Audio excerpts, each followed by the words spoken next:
Recent news suggests that a certain Lobo character could be making his debut in the newly formed DCEU at the hands of James Gunn and Peter Safran. Nothing has been cleared out regarding the project, but a certain hint from Gunn's side on the Mastodon social network surely sparked some hype regarding the character, which was more than enough for me to take some time and give you a first look into things and tell you everything I know so far. Before I continue, I want to say a few words about what is at stake, both regarding the project we're all here today, as well as how it could all pan out seeing the premise on which the project might follow through. And even by saying this together with James Gunn's name being mentioned, I suppose you're familiar with him taking over the future of DC Studios together with producer Peter Safran, who will be pulling the strings in the creation of the DCU, a live-action universe much like what the Marvel Cinematic Universe is right now.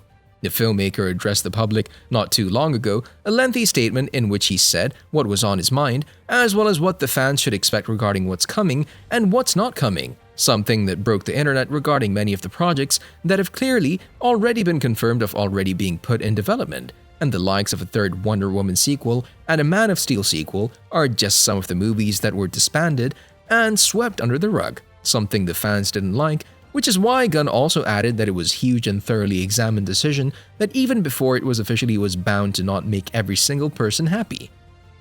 The main thing to know about what I want to say is that despite all the changes and cancelled movies and TV shows, the best thing will be the cohesive story to come across all the movies, TV shows, animations, and video games that are about to follow. After this transition, Gunn and Safran are due to present their current plans for the DC Universe, but I'm more than certain that whatever the two elect to do will have to contend with the DC storytelling universe and add upon some of the already very successful movies from Warner Brothers, for instance 2013's Man of Steel. Several movies within that universe are still set to release, including the likes of Shazam! Fury of the Gods, The Flash, Blue Beetle, and Aquaman The Lost Kingdom, which will probably serve as a starting point for the upcoming movie, something Gunn and Safran will likely go on and continue the story of the now officially called DCU, and the period of 10 years to come, something that many people think could potentially match the immense success of Marvel's MCU. Those are some big shoes to fill. However, if there's a person that could do all that, it would definitely be James Gunn, not only because of his brilliant resume, but also because of him already having experience with how things operate at Marvel Studios, through the Guardians of the Galaxy 2 movies, and the third one that Gunn helmed as well, that is going to release on the 5th of May 2023. Hey, you. Hi. Where you good looking? With all of the shenanigans surrounding Twitter and Elon Musk's buying the social network, many celebrities could be seen moving away from Twitter to the Mastodon social network, which is essentially a carbon copy of Twitter and a place where by the looks of things, James Gunn unintentionally teased the live-action DC Lobo movie. Whether it was an actual tease or not remains to be seen, but James Gunn's post of a random image of an awesome DC character like Lobo might not be so random after all, but rather something that Gunn will probably take part in, much like his hit of that like button, just like you should do if you haven't done so already. On a more serious note, however, this could be the real deal, especially after the aforementioned DCU startup by the side of Gunn and Safran, something that will open many doors for a variety of characters to get introduced to the universe, ones we haven't seen so far, including the likes of Lobo. Also, this would not be the first time the character was teased of being adapted for a live-action project. He got his part in the live-action through the second season of the sci-fi series Krypton in 2019, but more on that a little bit later.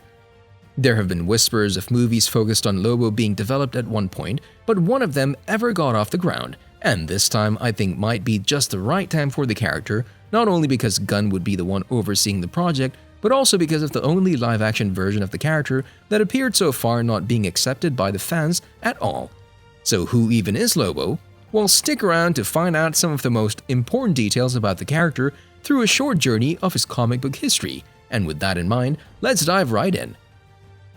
Lobo first appeared in DC Comics in the 1980s as a villainous alien with purple hair, crimson eyes, and a tight purple and orange leotard. However, has had several makeovers and fluctuations in characterization over the years. In the 1990s, DC introduced a more muscular version of the character with dreadlocks and all, suited in biker clothes, in a lead role in a comic book run that featured many of his bounty hunting adventures. Lobo was simply introduced as a satirical response to Marvel's Wolverine and Punisher characters, something he gained a lot of fame for from the fans, and after his rise to fame, he appeared pretty much everywhere. with his powerful abilities oscillating through the roof.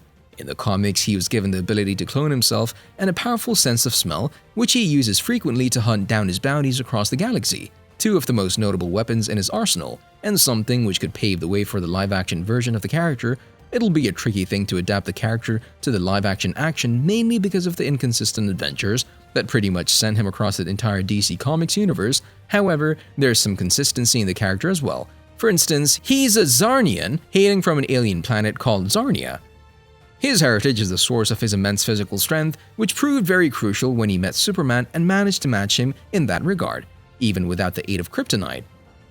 The arsenal of weapons he possesses also includes super speed that can match that of the Flash, as well as regenerative powers to the point of immortality, and outside of the brute skill set, he has a genius-level intellect. All in all, Lobo is probably one of the characters that will smash that subscribe button and ring that notification bell.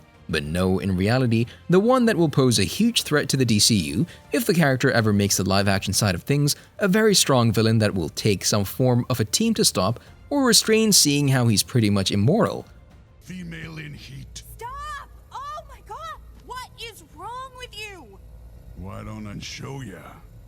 Fans have hoped for quite a while now that they'll get a Lobo live-action movie, ever since 2009 to be more precise, a time when Warner Brothers announced that Guy Ritchie would direct a movie of the gritty antihero. However, nothing has come of it, with the directorial baton being passed through the hands of Brad Paisley, then Jason Fuchs, and eventually Michael Bay, but to no avail. Which is why a Lobo movie might be one of James Gunn's future projects, especially judging by the potential the character has and just how much the fans are eager to see the character on the big screen.